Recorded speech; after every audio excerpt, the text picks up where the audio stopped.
नमस्कार साथियों and good evening. कैसे हैं आप लोग। स्वागत है आपका हमारे यूट्यूब प्लेटफॉर्म पे। और आज हम चर्चा करेंगे यूपीएसआई।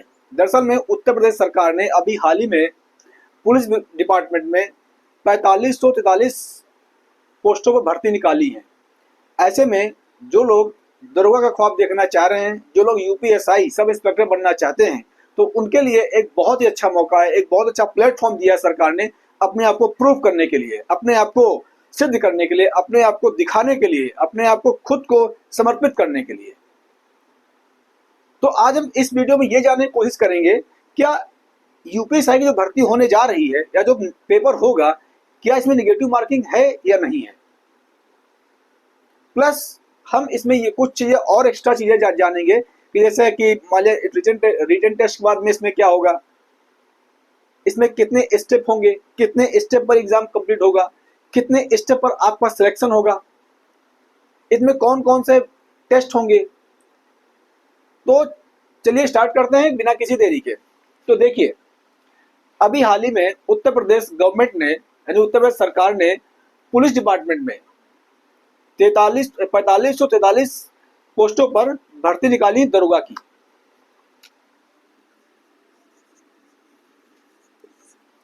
भर्ती निकाली है इतनी पोस्टों पर। अब देखिए, इसके मैंने प्रीवियस सेशन में आपको बताया है, मैंने पूरा लगभग इसका पूरा स्ट्रक्चर बता चुका हूं। तो आज कुछ जो जो आपको बहुत चीज जाननी जरूरी है उस पर चर्चा करेंगे। देखिए, बहुत से स्टूडेंट का कमेंट मैं पढ़ रहा था, तो उस कमेंट में एक बहुत ही जेन्युइन डाउट उन्होंने पूछा कि सर क्या इसमें यानी कि दरोगा की भर्ती में क्या निगेटिव मार्किंग है या नहीं है। क्या दरोगा की भर्ती में निगेटिव मार्किंग है या नहीं है, इसको लेकर के काफी बच्चों ने कमेंट किया था। तो उनके लिए मैं बताना चाहूंगा कि देखिए, यूपीएसआई में निगेटिव मार्किंग नहीं है, यानी कि निगेटिव मार्किंग नहीं है। यानी कि अगर आपने जो भी क्वेश्चन सॉल्व किया है, अगर वो गलत है तो गलत है, अगर जो क्वेश्चन आपने सही किया है वो सही किया है। अब ऐसा नहीं होता कि जैसे कि आप देखा होगा कि यूपीएससी में क्या होता है, यूपीएससी और पीसीएस में क्या होता है कि सपोज मान लिया कि आपने 4 क्वेश्चन सॉल्व किए, 4 क्वेश्चन जिसमें से आपका एक सही है और 3 गलत है। तो होता ये कि अगर आपका 3 क्वेश्चन गलत है, ये क्वेश्चन सही है, तो इसका ये जो आपने गलती की इसका आपको मिलता है दंड मिलता है, यानी कि आपको पनिशमेंट मिलती है। तो अगर आपको 3 क्वेश्चन गलत है तो ये भी गलत हो जाएगा, इसको भी काट देगा। लेकिन इसमें ऐसा नहीं है। इसमें ये है कि सपोज मान लिया कि आपने 5 क्वेश्चन सॉल्व किए जिसमें आपके 3 सही है या 2 गलत है, तो ये 2 गलत यही आपके केवल माइनस मार्क मतलब आपके कट जाएंगे। लेकिन आपके क्या ये क्वेश्चन आपके लिए जिंदा रहेंगे, ये इसमें से आपका एक भी क्वेश्चन नहीं कटेगा। आपने जितने भी क्वेश्चन गलत किए हैं वो गलत माने जाएंगे, जितने सही किए उतने सही किए जाए मतलब माने जाएंगे।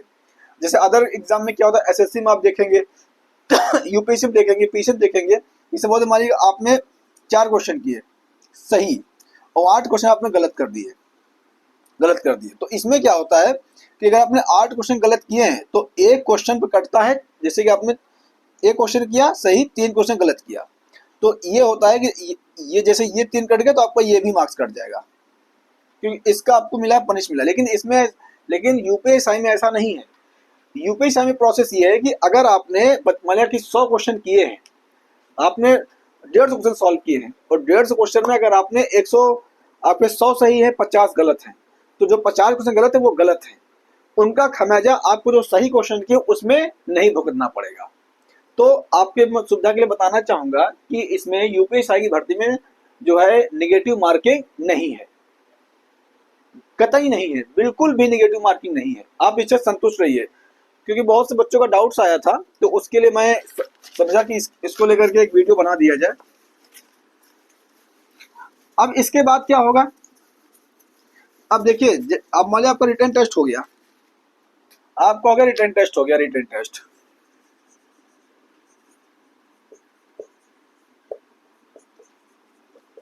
कंप्लीट हो गया। अब सेकंड स्टेप क्या है, सेकंड आपका आता है डॉक्यूमेंट वेरिफिकेशन।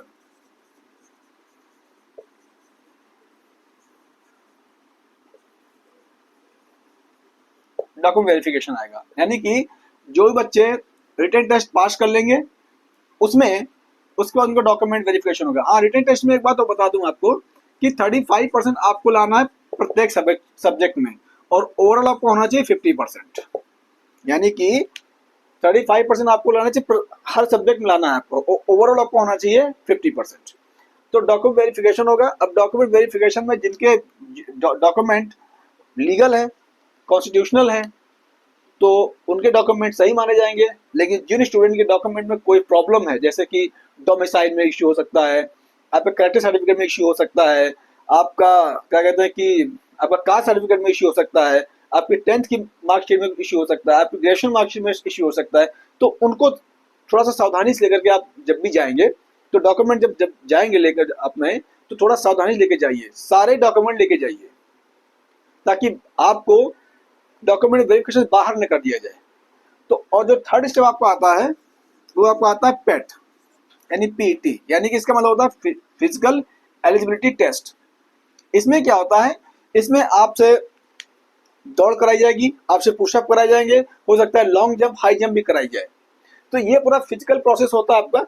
अगर आपने इसको एग्जाम को अगर आपने इस एग्जाम को भी क्रॉस कर लिया स्टेप को, तो फोर्थ आपका आता है मेडिकल टेस्ट आता है, मेडिकल टेस्ट, और इसके साथ साथ कैरेक्टर सर्टिफिकेट, वो भी कौन सा सर्टिफिकेट, पुलिस द्वारा बनाया वो सर्टिफिकेट। क्योंकि क्योंकि मेडिकल टेस्ट के बाद में एक पुलिस के द्वारा एक कैरेक्टर सर्टिफिकेट दिया जाता है हर स्टूडेंट को, जो स्टूडेंट क्वालिफाई होता है। क्योंकि उसमें ये चेक किया जाता है कि क्या इस लड़के पर कोई ऐसा तो नहीं कोई क्रिमिनल केस चल रहा हो, किसी का इसने रेप किया हो, किसी का इसने मर्डर किया हो, किसी का इसने छेड़छाड़ की हो, किसी घर में घुस के किसी को पीटा हो। तो ये सब मतलब जो क्राइम होता है, अगर आपने क्राइम किया है और क्राइम करने के 2 साल के अगर आपको उससे आपको सजा ऊपर मिलती है, यानी 2 साल से ज्यादा अगर आपको सजा मिलती है, तो आप इसके लिए डिस्क्वालीफाई कर दिए जाएंगे, डिस्क्वालीफाई कर दिए जाएंगे। तो अभी आपके पास बहुत इंपॉर्टेंट समय है, ठीक है।